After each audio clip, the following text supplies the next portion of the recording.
A morning like no other autumn, Hayes pushed through the revolving doors of Pierce Global Enterprises, shaking raindrops from her honey blonde hair. At 26, she had mastered the art of looking professional on a budget. Her navy blazer from a thrift store, her carefully pressed white blouse, and her sensible heels that she'd resoled twice. She carried herself with quiet confidence through the marble lobby, nodding to security guards who'd learned her name. Months ago, the elevator ride to the 45th floor felt longer than usual. Autumn checked her reflection in the polished steel doors, adjusting the simple gold studs in her ears. A gift from her grandmother before she'd passed. 2 years working as executive assistant to Roman Pierce, and the butterflies in her stomach still showed up every morning. Not from fear, though plenty of employees trembled at the mention of his name, but from something she'd never dare admit out loud. Roman Pierce was impossible to ignore. At 13'9", he commanded every room he entered. His 6'4" frame, sharp features, and piercing blue eyes had graced magazine covers from Forbes to GQ, but it wasn't his looks that captivated Autumn. It was the glimpses of humanity she'd witnessed when he thought no one was watching. The way he'd quietly donated to employee families in crisis, how he remembered birthdays, the sadness that flickered across his face each year on the anniversary of his father's death. The perfect storm. The executive floor buzzed with its usual morning energy. Floor-to-ceiling windows offered breathtaking views of Manhattan, while modern art pieces worth more than Autumn's annual salary adorned the walls. Her desk sat strategically outside Roman's corner office, a position that made her the gatekeeper to one of the most powerful men in American finance. A morning, Autumn called Jennifer from accounting, hurrying past with a stack of folders. "Good morning," Autumn replied, settling into her chair and powering up her computer. Through the glass walls, she could see Roman already at his desk, phone pressed to his ear, his expression intense. She'd learned to read his moods like weather patterns. Today felt stormy. Her phone buzzed. Internal line. "Yes, Mr. Pierce," she answered, already reaching for her notepad. "Canceled the Brooks meeting. Moved the Anderson presentation to 2:30. And I need the quarterly reports from the Boston office." His voice was clipped. All business. Autumn balanced the phone against her shoulder while pulling up his calendar.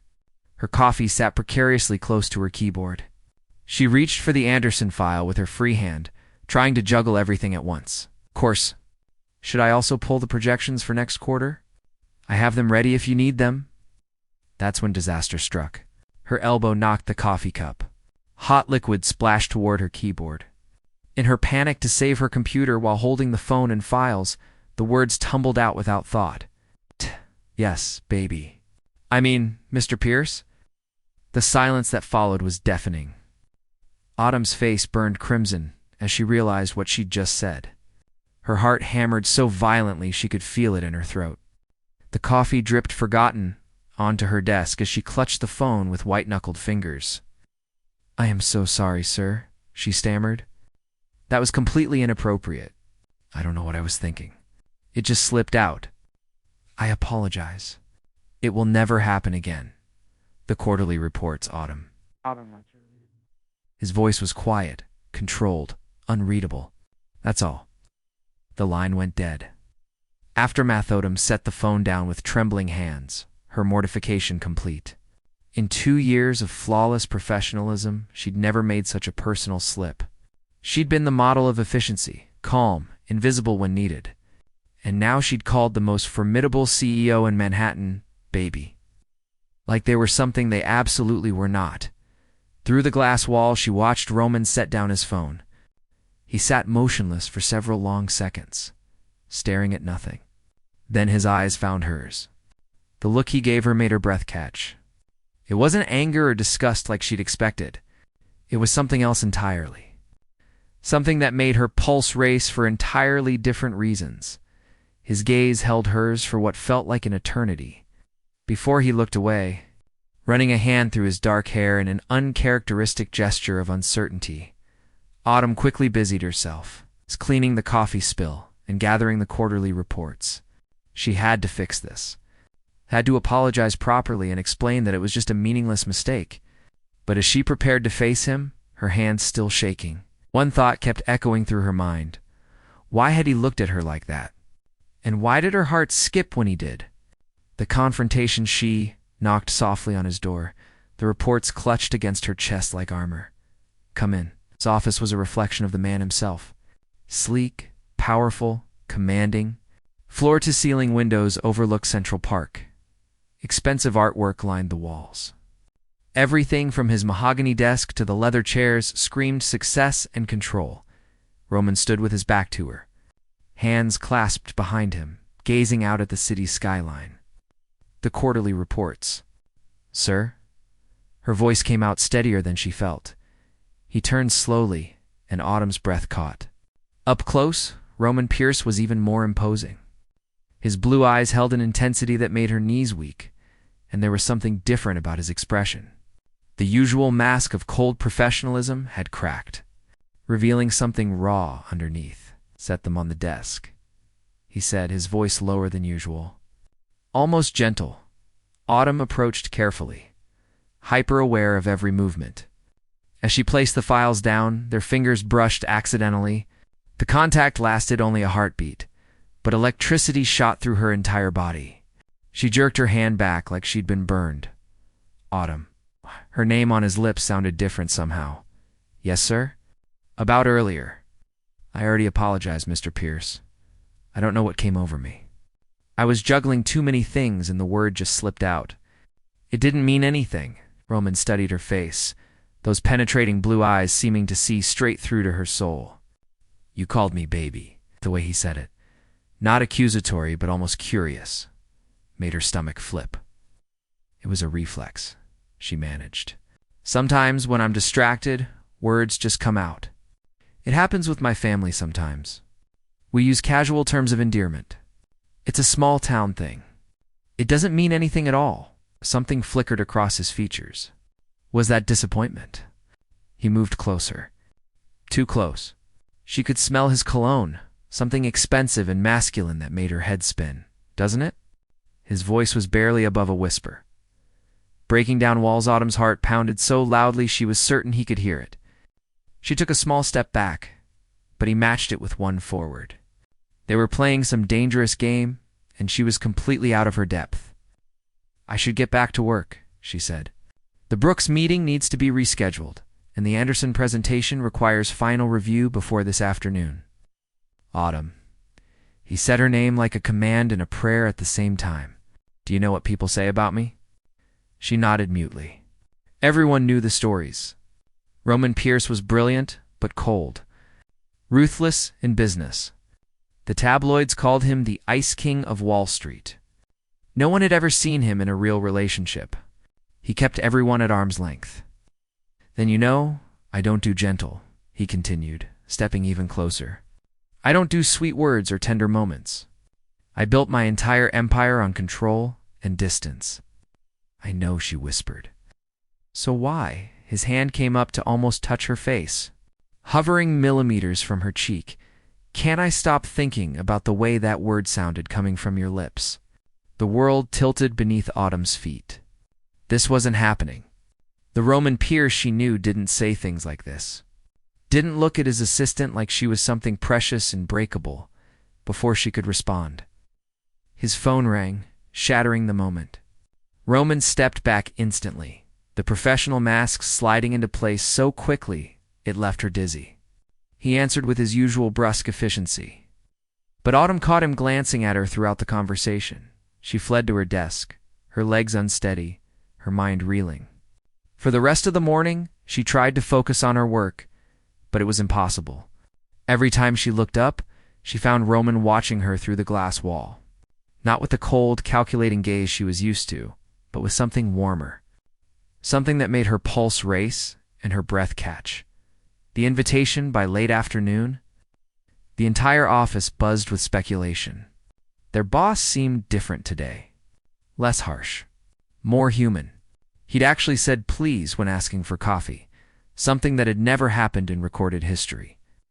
Is Mr. Pierce feeling okay? Jennifer whispered as she stopped by Autumn's desk. He just complimented my work on the Henderson account. Since when does he notice details like that? Autumn deflected the questions, but inside, She was asking herself the same things. What was happening to the man who'd never shown a crack in his armor? And why did she feel like she was standing on the edge of a cliff, about to fall into something she couldn't control? As 5:30 approached and the office began to empty, Autumn gathered her things. She was desperate to escape, to process everything that had happened, to figure out if she'd imagined the entire interaction. Autumn. His voice stopped her cold.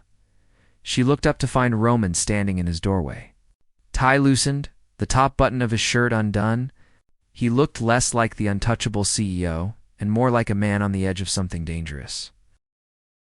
"I need you to stay late tonight," he said, his voice carrying an undertone she couldn't quite identify. "We have important matters to discuss." The way he emphasized important matters sent shivers down her spine. This wasn't about work, and they both knew it. "Of course, Mr. Pierce," she heard herself say, as the office emptied around them. As the city lights began to twinkle in the gathering darkness, Autumn realized that everything she thought she knew about Roman, Pierce, and about herself was about to change forever. One accidental word had cracked open, something neither of them could close again. And standing there in the emptying office, watching him watch her, Autumn understood that whatever happened next would define the rest of their lives. The truth in silence. The office fell silent as the last employee's footsteps echoed down the hallway. Autumn sat at her desk, pretending to organize files that were already perfectly arranged. Her heart hammered against her ribs. Through the glass wall, she watched Roman pace his office like a caged animal, running his hands through his hair in a gesture of agitation she'd never witnessed before. Manhattan glittered outside the windows as darkness settled over the city. Streetlights twinkled 45 floors below, and Autumn found herself wishing she could disappear into the crowd of anonymous people heading home to their normal, uncomplicated lives. "Autumn." His voice cut through the silence. She looked up to find him standing in his doorway. Jacket discarded, sleeves rolled up to reveal strong forearms. The sight of him disheveled and human made something flutter deep in her chest. "Yes, sir." "Stop calling me sir." The words came out rougher than intended. "Just stop." She blinked in surprise. In 2 years, he'd never asked her to be less formal. If anything, he'd always insisted on strict professional boundaries.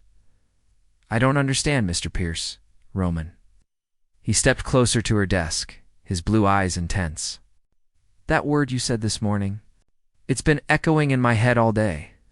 I can't concentrate. Can't think about anything else." Autumn's mouth went dry. "I already apologized. I explained it was just a slip of the tongue. Do you know how long it's been since someone called me something affectionate?" He continued as if she hadn't spoken.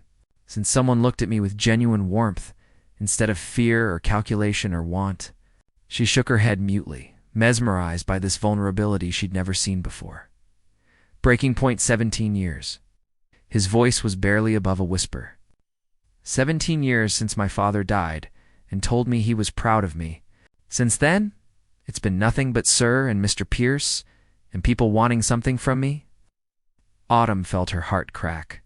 Beneath the powerful exterior was a man who'd been starved of basic human connection for nearly 2 decades. "I'm sure that's not true," she said softly. "You must have friends, relationships." Roman laughed, but there was no humor in it. "You mean the women who want to be photographed with me for social status? The business associates who invite me to dinners hoping for deals? The distant relatives who only call when they need money?" He moved around her desk until he was standing directly in front of her chair. Autumn had to tilt her head back to meet his gaze, and what she saw there made her breath catch. Pain, longing, and something that looked dangerously like hope. "When you called me baby this morning." Even by accident, it felt like he struggled for the words.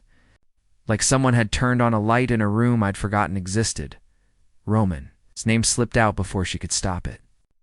And she watched his eyes close as if savoring the sound. "Say it again," he requested. His voice raw and vulnerable. "Roman." He opened his eyes. And the look he gave her was so intense she felt it in her bones. "Do you know what you've done to me, Autumn Hayes?" Before she could ask what he meant, he was kneeling beside her chair, bringing them to eye level. This close, she could see the flecks of silver in his blue eyes, the faint lines that spoke of stress and sleepless nights, the perfectly sculpted lips that were inches from hers. "I've built my entire life around control," he continued, his voice low and hypnotic. "Control over my emotions, my business, my relationships. I don't let people in because I learned early that caring for someone makes you vulnerable, makes you weak." Autumn's heart ached for the lonely boy he must have been, growing up thinking that love was a liability. "But you," he reached out slowly, giving her time to pull away. When she didn't, he gently touched her face. "You've shattered every wall I spent years building, Confessions." His thumb traced her cheekbone with reverent care. "The way you bring me coffee exactly how I like it without being asked. The way you remember my father's birthday and quietly have flowers sent to his grave. The way you're never intimidated by my worst moods, never cower or flinch." Autumn's eyes widened. She'd had no idea he'd noticed those small gestures, had assumed they went unrecognized. "You think I don't see you? Don't appreciate what you do?" Roman's voice was thick with emotion. "But Autumn, I see everything. The way you bite your lower lip when you're concentrating. How you hum softly when you think no one's listening. The fact that you eat lunch at your desk, not because you're overwhelmed with work, but because you're saving money to help pay for your younger brother's medical treatments." Tears spilled down her cheeks. He knew about Tyler. She'd never mentioned her brother's battle with leukemia to anyone at work. Had been so careful to keep her personal struggles private. "How do you know about Tyler?" "Because I notice everything about you," he admitted, his other hand coming up to cup her face. "Because somewhere along the way, without me realizing it, you became the most important part of my day. The reason I look forward to Monday mornings? The reason I stay late, hoping you might need to discuss something, anything, just to have more time with you." The confession hung between them like a bridge neither was sure they should cross. Autumn's rational mind screamed warnings. This was her boss. This could ruin everything. This was dangerous territory, but her heart was singing a different tune entirely. "Roman, this is complicated," she whispered. "Your position, mine. People would say things. They'd assume I slept my way into this job, that you're taking advantage of your power. Let them say whatever they want." His voice grew stronger, more certain. "I'm tired of living my life based on what other people think. For the first time in 17 years, I feel something real." He leaned closer, close enough that she could feel his breath on her lips. "The question is, do you feel it too?" Autumn's world narrowed to this moment, this man, this choice that would change everything. Her heart hammered as she stared into eyes that had gone from ice blue to warm ocean. The truth is, she closed her eyes for a moment, allowing herself to feel everything she'd been suppressing for months. "I've been falling for you for so long, and I've been terrified because I thought you saw me as nothing more than an efficient assistant." Relief flooded his features. "Efficient, yes. But Autumn, you're so much more than that." Before she could respond, his lips were on hers, soft and tentative at first, as if he couldn't quite believe this was really happening. Autumn melted into the kiss, her hands finding their way to his chest, feeling his heart beating as rapidly as her own. The kiss deepened, 2 years of unspoken longing pouring out between them. Roman's arms wrapped around her waist, pulling her closer as if he was afraid she might disappear. Autumn had never been kissed like this, with such reverence, such desperate need, as if she was the most precious thing in his world. The ghost returns when they finally broke apart.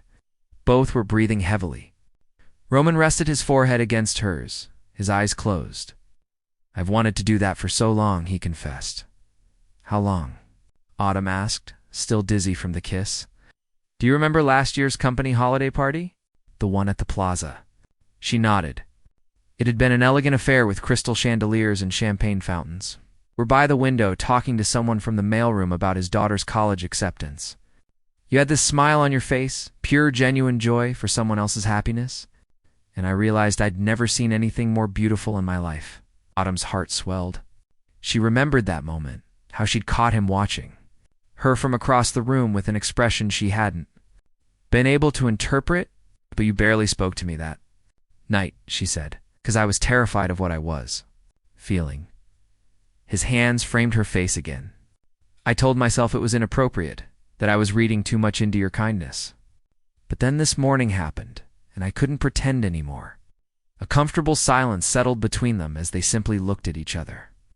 The weight of their confessions creating an intimacy Autumn had never experienced. "What happens now?" she asked, suddenly aware of the complications that lay ahead. Roman's expression grew serious. "Now we figure it out together. But Autumn, I need you to know something important. I don't want the power dynamic between us to taint what we have. I've been thinking about restructuring your position, making you a partner in the firm, equal to me in every way. Roman, you don't need to do that for me. I'm not doing it for you. I'm doing it for us." His gaze was intense, determined.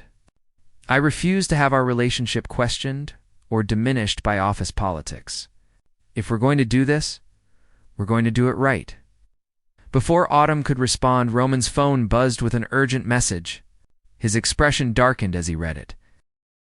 "What's wrong?" Autumn asked. "It's from building security. Someone's on their way up. Someone I specifically instructed never to be allowed in this building again." The elevator chimed, and through the glass walls, they could see a woman emerge. Tall, blonde, devastatingly beautiful in the way that spoke of expensive everything. She moved with the confidence of someone who'd never been denied anything she wanted. "Who is that?" Autumn whispered, though something cold was already settling in her stomach. "Camille Westbrook," Roman said grimly. "My ex-fiancée." The threat Camille swept into the office without waiting for permission, her pale green eyes taking in the scene with obvious calculation. The loosened tie, the intimate distance between Roman and Autumn, the evidence of tears on Autumn's cheeks. "Roman, darling." Camille's voice was like honey laced with poison. "I see you're working late. And with such dedicated staff?" Her gaze raked over Autumn with barely concealed disdain. "Though I must say I'm surprised. I thought you had higher standards." "Camille, you have 5 seconds to explain what you're doing here before I call security," Roman said coldly, his arms sliding protectively around Autumn's waist. "So hostile," Camille pouted, settling into one of the leather chairs without invitation. "And here I came to help you. I heard through the grapevine that you're pursuing the merger with Blackwell Corporation. Quite ambitious? What about it?" Roman's voice was carefully neutral. "Right. "Did you know that Douglas Blackwell is my godfather? He consults me before making any major business decisions." Camille examined her manicured nails with feigned boredom. "He's having second thoughts about selling to you, Roman. Something about your reputation for ruthlessness, your inability to maintain personal relationships." Autumn felt Roman tense beside her. The Blackwell merger was worth $3 billion, the deal he'd been working on for over a year. "But I could convince him otherwise," Camille continued, her smile turning predatory. "For a price? What do you want?" Roman's voice was flat. "Dinner. Tomorrow night? Just the two of us? We have so much to catch up on." Camille stood gracefully, smoothing her designer skirt. "And Roman, you might want to think carefully before refusing. It would be such a shame if Douglas learned certain things about your past, things covered by that non-disclosure agreement you paid me so handsomely to sign. The one that expires in 2 weeks? You're blackmailing him?" Autumn's voice was steady despite the fury building inside her. Camille turned her attention to Autumn for the first time, really looking at her. "Oh, you poor naive thing. You actually think this is real, don't you? You think Roman Pierce, one of the wealthiest, most powerful men in America, actually fell for his little assistant?" "Enough." Roman's voice cut like a blade. "You've said what you came to say. Now leave. Tomorrow night, Roman, 8 o'clock, at La Bernardine. Don't be late." Camille collected her designer bag and walked toward the elevator. She paused, turning back with a smile that was all sharp edges. "Oh, in Autumn, you should ask Roman about the contract. Very thorough, very expensive to break. Makes one wonder what exactly he was hiding." The plan, after Camille left, Roman sank into his chair, suddenly looking exhausted. "She's talking about my father," he said quietly. "The official story is that he died of a heart attack. The truth is that he was being investigated for securities fraud. The stress, the shame, it caused a massive stroke. I've spent millions keeping the real story buried because I couldn't bear the thought of his legacy being destroyed. Roman Autumn knelt beside his chair, taking his hands in hers. Camille found out somehow. She threatened to sell the story unless I paid her to keep quiet. That's what the non-disclosure agreement was about. If I don't meet with her tomorrow, if I don't give her whatever she wants, she'll go public with everything and poison the Blackwell deal. Autumn was quiet for a long moment, her mind racing. Then she stood, her expression determined. No, she said firmly. We're not letting her win. Autumn, the merger is worth billions. My father's reputation is at stake. Then we fight back. Autumn pulled out her phone. I need to make some calls. And you need to trust me. Roman looked at her, seeing the fire in her eyes, the set of her jaw. What are you going to do? Something Camille won't see coming. Autumn smiled, and there was steel in it. She made one critical mistake. She underestimated me. And she's not going to make that mistake twice.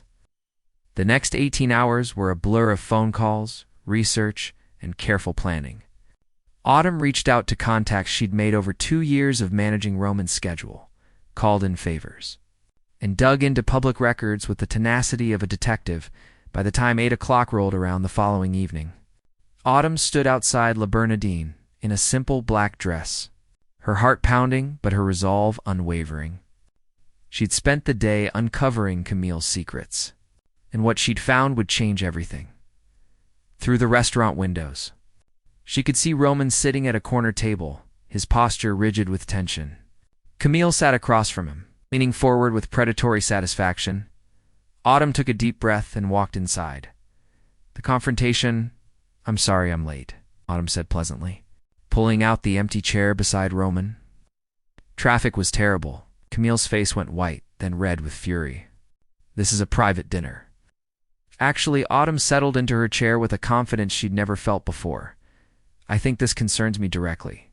After all, you were just about to discuss blackmailing my partner. Partner? Camille's laugh was sharp.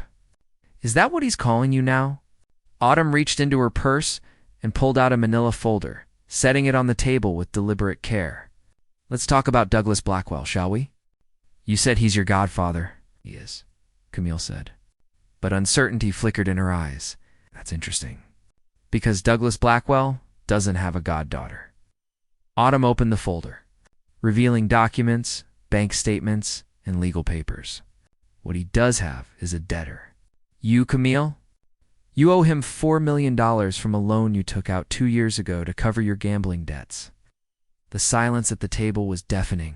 You're 3 months behind on payments, Autumn continued, her voice calm but firm. He's not having second thoughts about the merger because of Roman's reputation. He's reconsidering because you asked him to in exchange for forgiving your debt. Roman was staring at Autumn with something approaching. She'd done, in one day, what his entire team of investigators hadn't managed. That's absurd, Camille stammered, but her voice lacked conviction. Is it— Autumn pulled out her phone. Should I call Douglas right now? I have his private number. I think he'd be very interested to know that his debtor is trying to sabotage his business deals. Camille's perfectly composed mask crumbled. Without the debt forgiveness, she'd lose everything. Her apartment, her lifestyle, her position in society. What do you want? Camille's voice was barely above a whisper. Victory and Truth Autumn pulled another document from her folder. I want you to sign this statement saying you'll never contact Roman again, that you'll never threaten him or interfere in his business. And I want you to release him from that non-disclosure agreement immediately, and if I don't, then I make 3 phone calls. Autumn's voice was steel wrapped in silk. One to Douglas about your attempts to manipulate him. One to the Financial Times about your gambling debts and fraud attempts. And one to every society page in New York. By tomorrow morning, everyone will know the truth about Camille Westbrook. Camille looked between them, seeing for the first time what Autumn had recognized from the beginning. This wasn't a workplace romance or a moment of weakness. This was real, powerful, unshakable love. You think you've won? Camille said bitterly, reaching for a pen. I know we have, Autumn replied quietly, because we have something you'll never understand. We have each other. Camille signed the documents with sharp, angry strokes, then stood abruptly. "This isn't over." "Yes, it is," Roman spoke for the first time, his voice carrying absolute finality. "It's been over for 5 years. The only difference now is that you finally know it." After Camille stalked out, Roman turned to Autumn, his eyes shining with emotion. "How did you do that?" he asked, pulling her into his arms. "I called every contact I've made over 2 years of managing your life," Autumn said, smiling against his chest. "I reached out to people in finance, legal departments, even society columnists. It's amazing what people will tell you when they trust you." Roman tilted her face up to his. "You're incredible. You know that?" "I'm just a woman protecting what's mine," Autumn said simply. "What's yours?" Roman's voice was thick with emotion. "You are Roman Pierce. You always have been." As they sat in the elegant restaurant, the threat of Camille finally behind them, Roman took Autumn's hand and looked into her eyes with absolute certainty. "Marry me," he said. "Not because it's the right thing to do professionally. Not because of what other people will think. But because I can't imagine my life without you in it." Autumn's eyes filled with happy tears. Yes. 1,000 times yes. They kissed there in the restaurant, surrounded by other diners who had no idea they were witnessing the beginning of something extraordinary. And Autumn realized that her accidental slip that morning 2 days ago had been the best mistake of her life. Sometimes the most beautiful love stories began with the most unexpected words. The surprise 3 weeks after their engagement, Autumn's world felt like a beautiful dream she never wanted to wake from.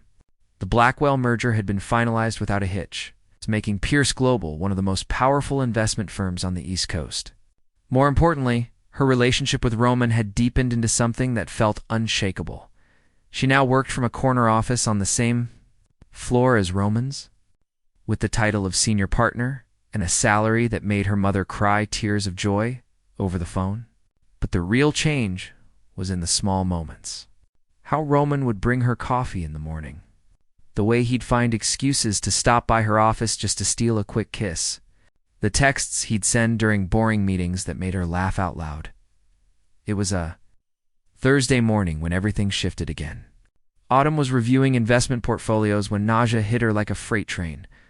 She barely made it to her private bathroom before losing her breakfast, gripping the marble countertop as waves of sickness rolled over her. When it passed, she stared at herself in the mirror, her mind racing. She'd been exhausted lately, emotional in ways that weren't like her. And now, her hands trembled as she calculated dates in her head. They'd been careful, but not always. There had been that weekend at the lake house in Connecticut when they'd been so lost in each other that caution had been the last thing on their minds. Autumn's legs gave out, and she sank onto the bathroom floor, her back against the cool tile wall. Pregnant.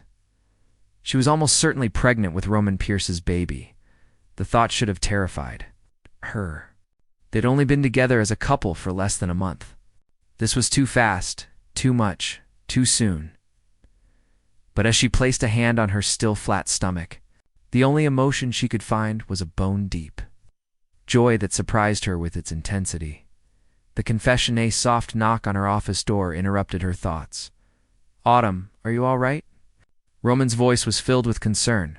She quickly stood, splashing cold water on her face and checking her appearance. "Fine, just give me a moment." But when she opened the door, Roman took one look at her pale face and stepped inside. Closing the door behind him, "You're not fine." He cupped her face in his hands, his blue eyes scanning her features with the intensity of a man who'd learned to read her every expression. "What's wrong?" "Nothing's wrong exactly. It's just..." Autumn took a shaky breath. "Roman, I think I'm pregnant." Now the words hung in the air between them. Roman's hands stilled on her face, his expression cycling through surprise, shock, and something that might have been panic. "You think, or you know?" His voice was carefully controlled. "I think. I haven't taken a test yet, but all the signs are there." Autumn searched his face desperately for some clue to his feelings. "I know this isn't planned. I know it's too soon. I know we haven't even set a wedding date yet." Roman silenced her with a kiss that was fierce and desperate and full of emotions she couldn't quite identify. When they broke apart, his eyes were bright with unshed tears. "Are you happy about it?" he asked quietly.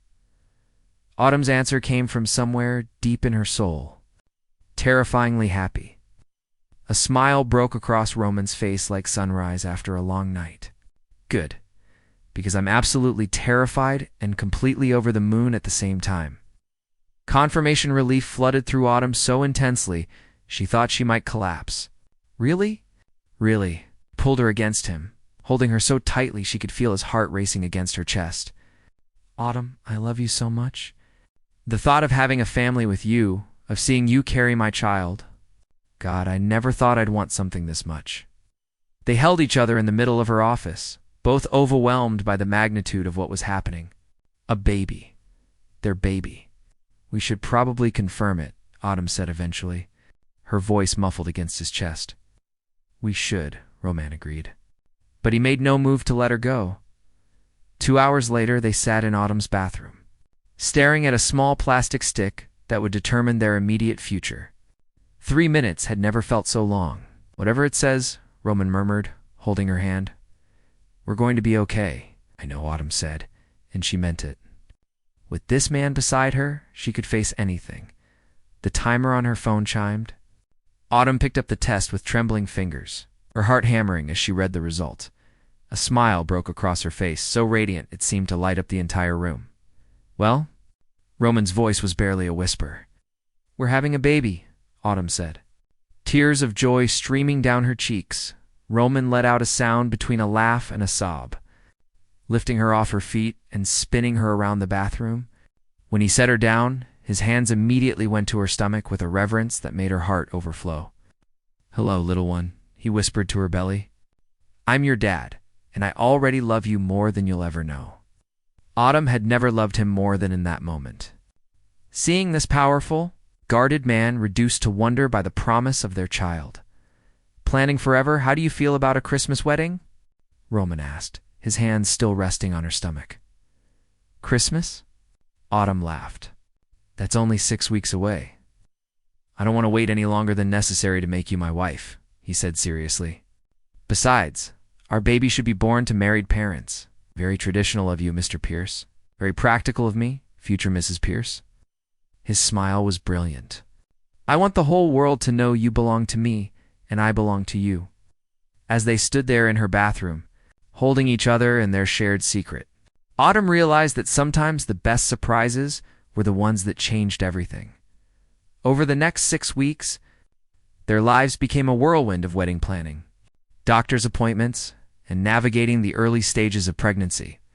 Roman was devoted, attending every ultrasound, reading pregnancy books late into the night, and treating Autumn like she was made of glass.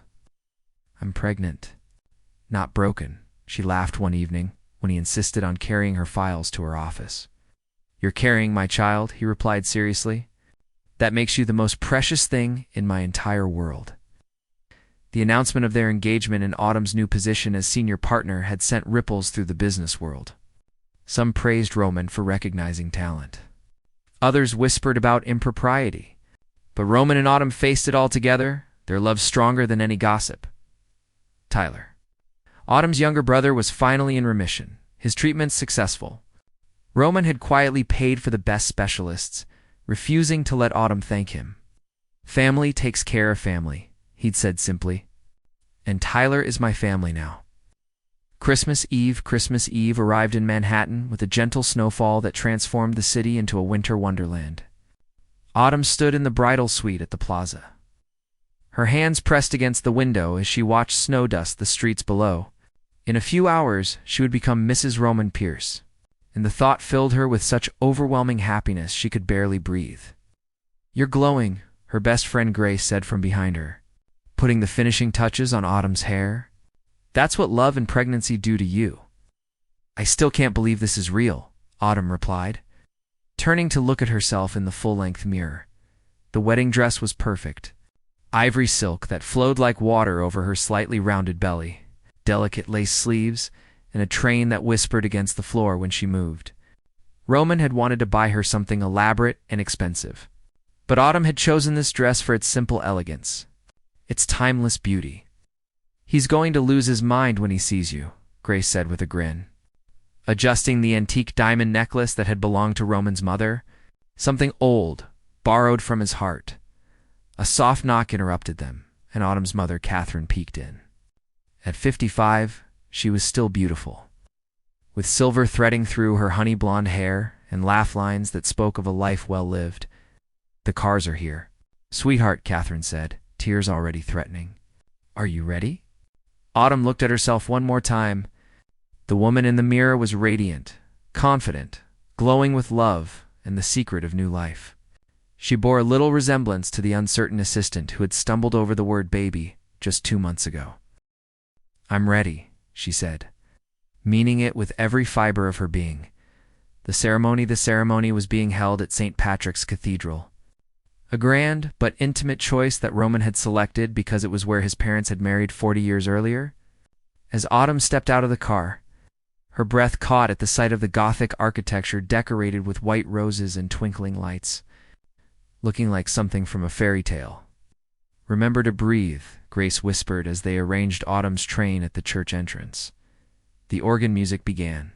Pachelbel's canon, and Autumn's heart nearly stopped. This was it. This was the moment that would seal their future forever. The doors opened. Autumn stepped into the candlelit sanctuary.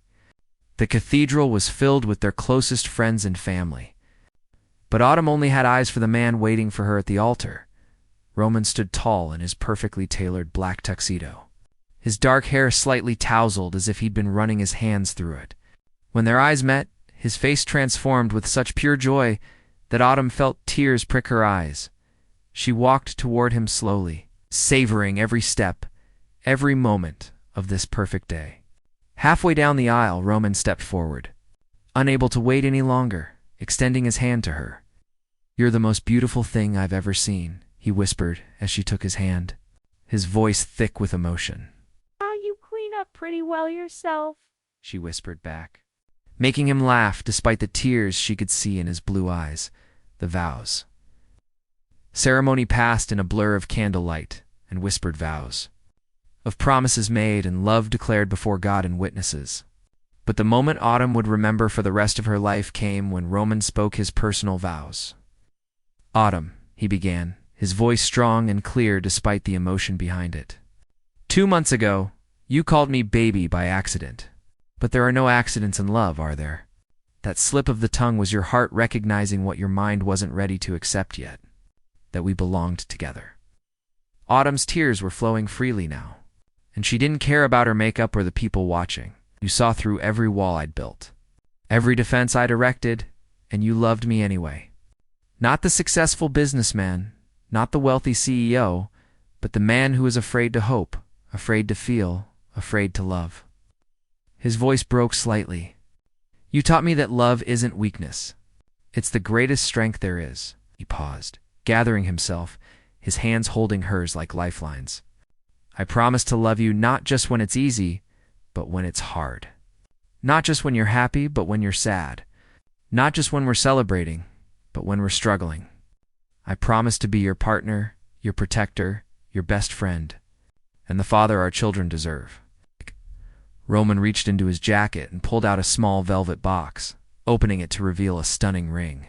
A perfect solitaire diamond, surrounded by smaller stones that caught the candlelight like captured stars. "This was my mother's ring," he said softly. "She would have loved you so much, Autumn. She would have seen what I see. A woman with the biggest heart, the strongest spirit, and the most beautiful soul in the world, forever promises when it was Autumn's turn." She looked into Roman's eyes and spoke from her heart. "Roman, you once told me that hearing me call you baby felt like someone had turned on a light in a room you'd forgotten existed. But the truth is, you did the same for me. You saw me, really saw me, in a way no one ever had before." She squeezed his hands, drawing strength from their connection. "I was content to live in the shadows, to be invisible, to play it safe. But you challenged me to step into the light, to be brave, to fight for what I wanted. And what I want is you. All of you, forever." Autumn's voice grew stronger, more certain with each word. "I promise to call you baby every single day for the rest of our lives. Not by accident this time, but on purpose. Because that's what you are to me. my baby, my love, my heart, my home. I promise to be your equal partner in all things, to stand beside you through whatever life brings, to raise our children with love and wisdom, and to love you more with each passing day, even when you drive me crazy by being overprotective." Laughter rippled through the cathedral at that, and Roman's smile was brilliant through his tears. The priest pronounced them husband and wife, and when Roman kissed her, the congregation erupted in cheers and applause. But Autumn barely heard them. All she could focus on was the man holding her, the ring on her finger, and the overwhelming certainty that she was exactly where she belonged. The reception.